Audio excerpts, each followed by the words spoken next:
Assalamualaikum warahmatullahi wabarakatuh.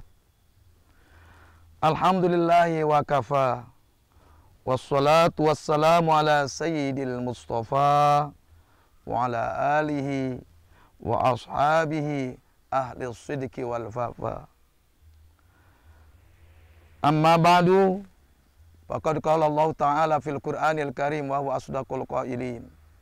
Bismillahirrahmanirrahim.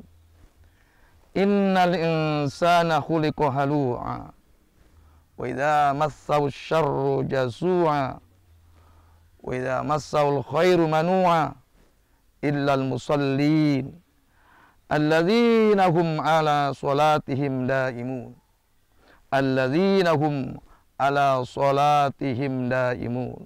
Shadaqallahul azim.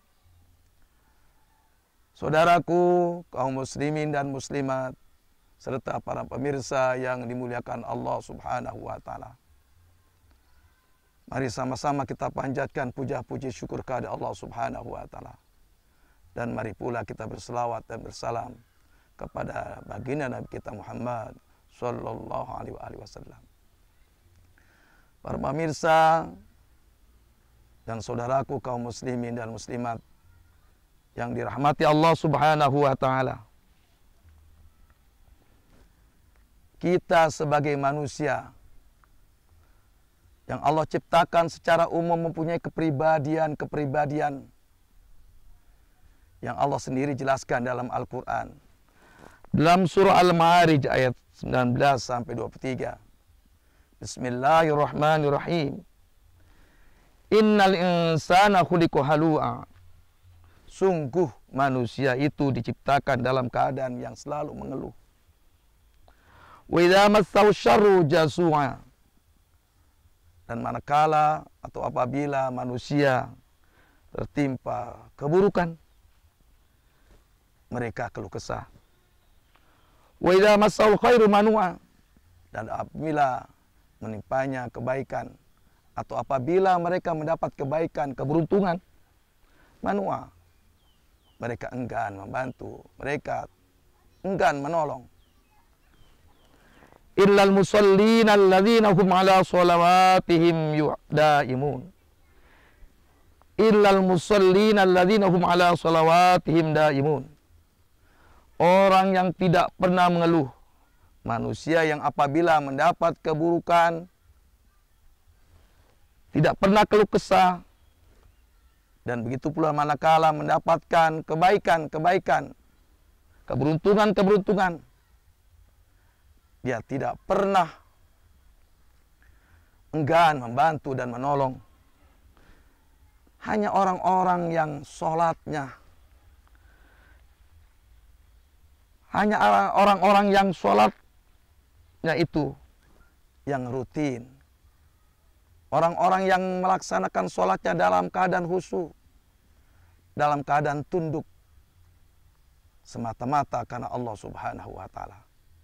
Saudaraku kaum muslimin dan muslimat serta para pemirsa yang dimuliakan Allah Subhanahu wa Ta'ala.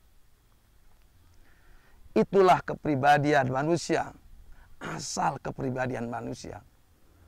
Mereka banyak mengeluh. Bila keburukan menimpanya, dia keluh kesah. Tidak sabar menceritakan kepada orang-orang bahwa dia sedang kena musibah, bahwa dia sedang kena kesulitan.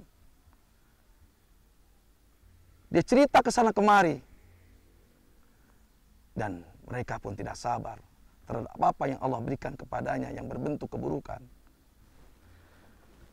Di arah lain tatkala mereka mendapat kebaikan, keberuntungan, mereka tidak mau menolong, membantu orang yang sedang minta tolong dan minta bantuan. Ini bisa telah selamatkan sifat-sifat manusia seperti ini. Bisa telah selamatkan, yaitu bagi manusia yang dimana mereka melaksanakan sholat, khususnya sholat 5 waktu, dalam keadaan tunduk kepada Allah, ikhlas kepada Allah, dan khusyuk melaksanakannya. Saudaraku kaum muslimin dan muslimah serta pemirsa yang bukan Allah Subhanahu wa taala, menjadi orang yang sholatnya khusyuk, menjadi orang-orang yang melaksanakan sholatnya terus menerus sesuai dengan syariat, khususnya sesuai dengan waktu-waktu yang sudah ditentukan Allah Subhanahu wa taala. Sebagaimana Allah berfirman, "Inna sholata kanat 'alal mu'minina kitaban mauquta." Sudah Allah tentukan waktu-waktu sholat yang 5 waktu. Manakala ia laksanakan sholat 5 waktu sesuai dengan waktu-waktu yang Allah tentukan, dan Rasulullah SAW pun memperkuat dengan sunnah-sunnahnya, maka hilanglah kepribadian manusia yang keluh kesah, yang tidak mau menolong dan tidak mau membantu. Saudaraku kaum muslimin dan muslimat serta pemirsa yang bukan Allah Subhanahu wa taala, dari firman Allah Subhanahu wa taala mempunyai hikmah sholat yang 5 waktu. Sholat yang 5 waktu mempunyai hikmah kepada kita sebagai manusia, khususnya terhindar dari sifat-sifat yang kurang baik, sifat-sifat yang tidak baik, sifat-sifat dan kepribadian yang jelek. Untuk itu marilah kita berusaha semaksimal mungkin agar sholat yang kita kerjakan, sholat yang membawa kehusuan, sholat yang penuh menjadikan kita orang yang selalu merunduk, merendah hati kehadirat Allah Subhanahu wa taala, yaitu sholat yang semata-mata kita kerjakan karena Allah Subhanahu wa taala. Semoga Allah Subhanahu wa taala membimbing kita, memudahkan kita untuk bisa melaksanakan sholat 5 waktu sesuai dengan ketentuan Allah dan Rasulnya, sehingga sholat yang kita kerjakan akan menjadikan kita manusia-manusia yang dicintai Allah dan cintai Nabi kita Muhammad SAW. Al-Fakir mohon maaf. Wallahul muwaffiq ila aqwamit thoriq. Wassalamualaikum warahmatullahi wabarakatuh.